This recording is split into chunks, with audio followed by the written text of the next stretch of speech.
Any control structures, examples here are conditional statements and looping structures. Sa conditional statements,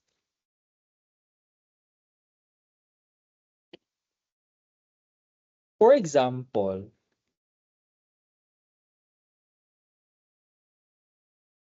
since nag-if man tabi no, butang gyapon nato ang mga library, include IOStream, and then using namespace standard.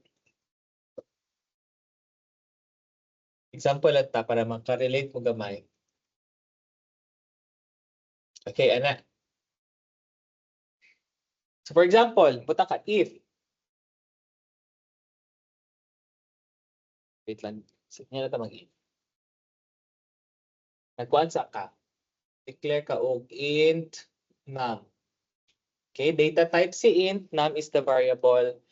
And then cout, mangutana ka sa user karon, enter a random number.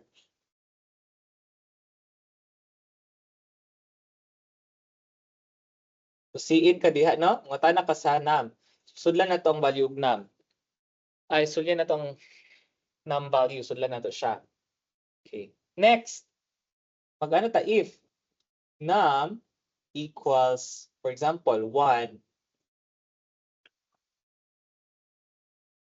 Or ano na lang, if num is greater than 0.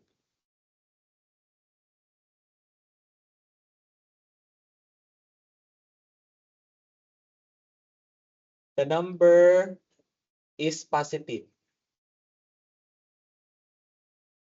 Sige na, no? Tapos else,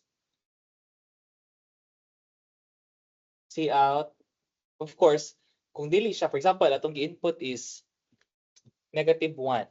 Is -1 greater than 0? False. So dili na niya i-execute.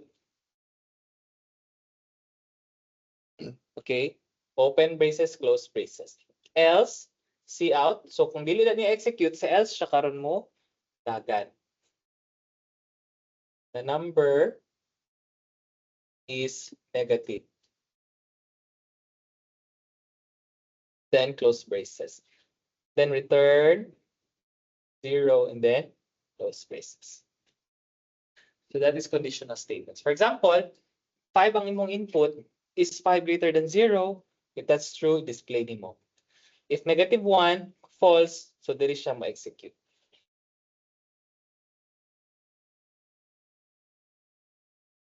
Questions?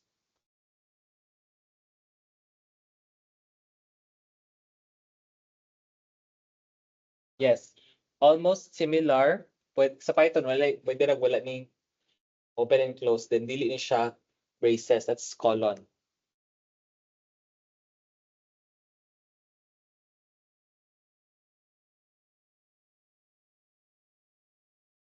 Okay.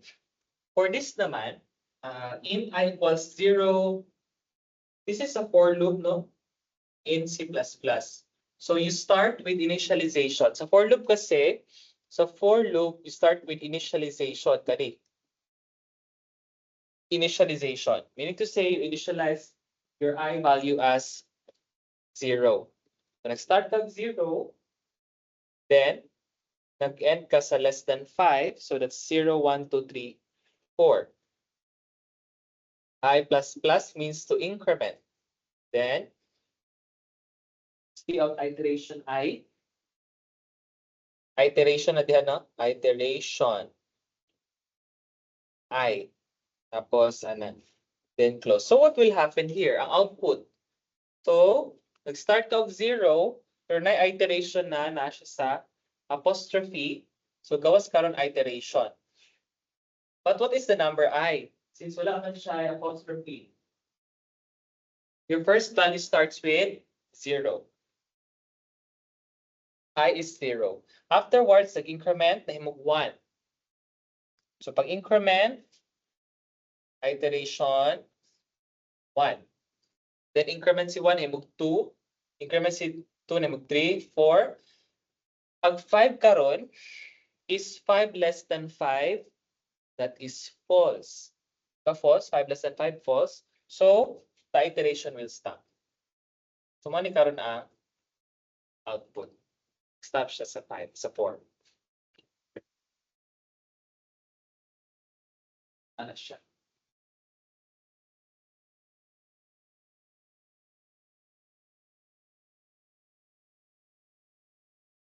I++ means to increment by 1. Increment by 1. Minus naman, 1.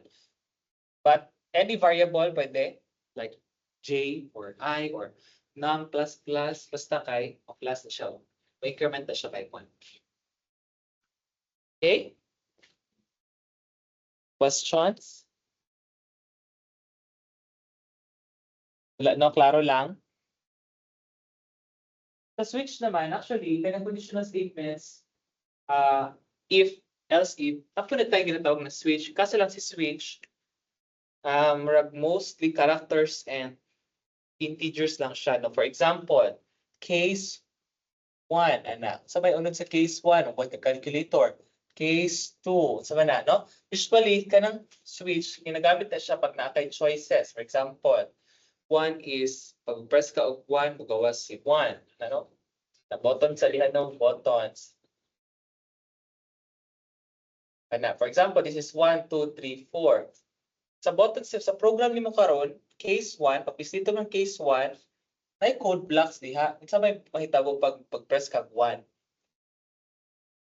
So press 1, case 1. Trabaho siya karon. For example, case 1, and press ka 1, magawas din sa LCD, you pressed 1. Ano na siya switch. Switch the statement. Okay? All right. Okay, cool. Next, we have function and modular programming. When we talk about modular programming, from the word modular, from MMCM, modular ta, because ang isa ka topic, isa siya into one module. So in like in C++, what you in programming, for example, tanan pwede nato ma-merge. I-merge na lang nato para pagtawagon nato siya usab dili na magbalik-balik. Okay? So for example, ani i-add at the function, tawagon nato siya sa main function. So sa main function karon, int main for example, mas nagbuhat ka og int addition na another function. Gusto na ko tawagon si addition diri sa main. No, ana lang. Call addition function. So whatever is inside here, the code block here inside the addition function, matawag na siya dito. So modular siya. Mas dali lang. So, tawag-tawagon lang siya. No, ana ra siya modular functions. So that means to allow reuse and organization. Ma-organize ang code. From the word organization, mas ma-organize, no, mas usable, reusable ang ato ang code blocks or ang ato ang function.